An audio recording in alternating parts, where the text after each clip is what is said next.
This is round one of the Vodka O Australian GT Championship. The third and final race of the weekend started with all guns blazing. The green flag flies and look at them fan out towards turn one. The power of the Viper gets Greg Crick to the chicane and he gets a nudge from David Wall. He certainly does, but you can see back behind him, you've got 4 cars wide coming into that first chicane. How they all get through there is amazing. GT cars generally not built for street circuits. They like the fast, smooth, flowing European tracks. This is a street fight. They certainly do. You can see here Mark Eddy down the inside there of Ash Samadhi. Uses a bit of curve to get himself through there, but does it nicely. A real mixture of the GT Challenge cars and the Championship cars as well. Crick leading the way, then Wall, Hackett, Mark Sini, a great start. Look at this for a move, Kanduris, great fight back from James. He's down the inside of Dean Grant. Here we are back on board with Tony Quinn in the Mosler. You can see there the paddle shift on the steering wheel, but when he actually grabs the gears, it still moves the sequential lever.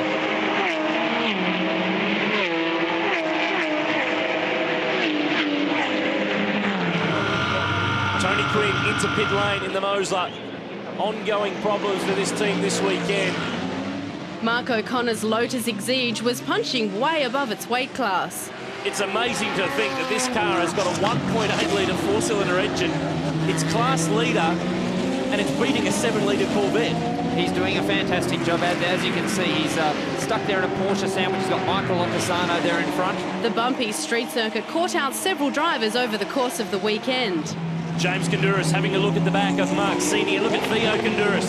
His twin brother making a lunge on Ross Lilly. No chance. We spoke about it before, those bumps up there into turn 4. And speaking of bumps, while the Dodge Viper was being hotly pursued for the lead, several cars further down the order began to pick up the pace.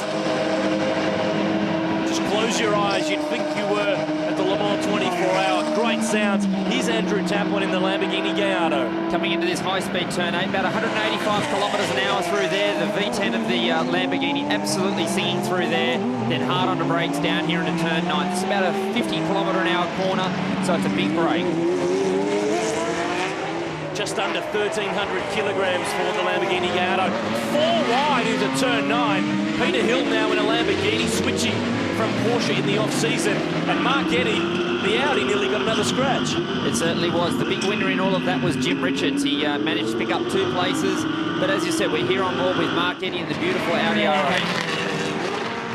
Peter Hill, Jim Richards, Shane Smolin, a big mixture of cars. And now the former Australian GT champion Mark Eddy tries to make a move but gets chopped off. He certainly had a good look down the inside, but Shane Smolin wasn't going to give him any room. James Kanduris is the fastest man on the road. A little bit of a rubbing tyre there for Jim Richards, but Mark Eddy's back in the clutches now of both Ian Palmer and Ash Samadhi.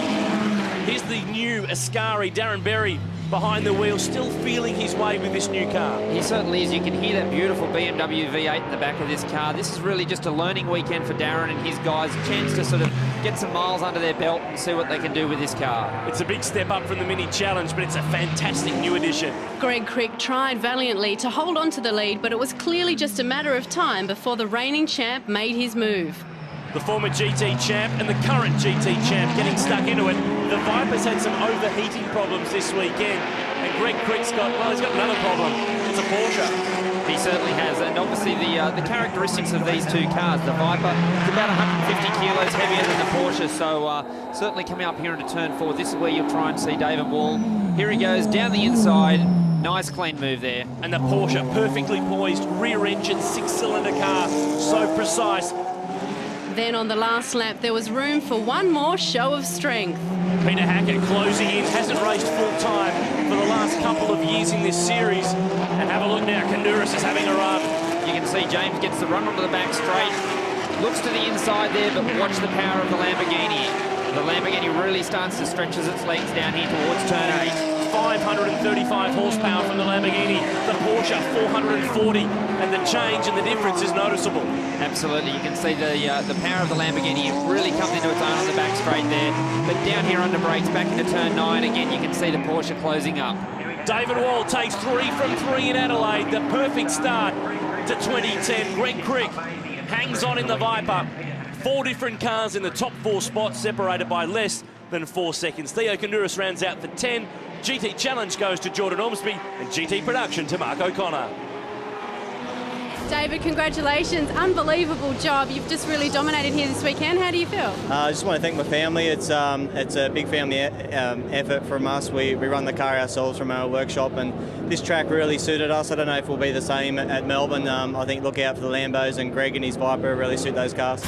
It's a long season ahead, and David Orr has an 11-point margin over Greg Crick. Theo Kourouris and Ash Samadhi round out the top 10 after round 1.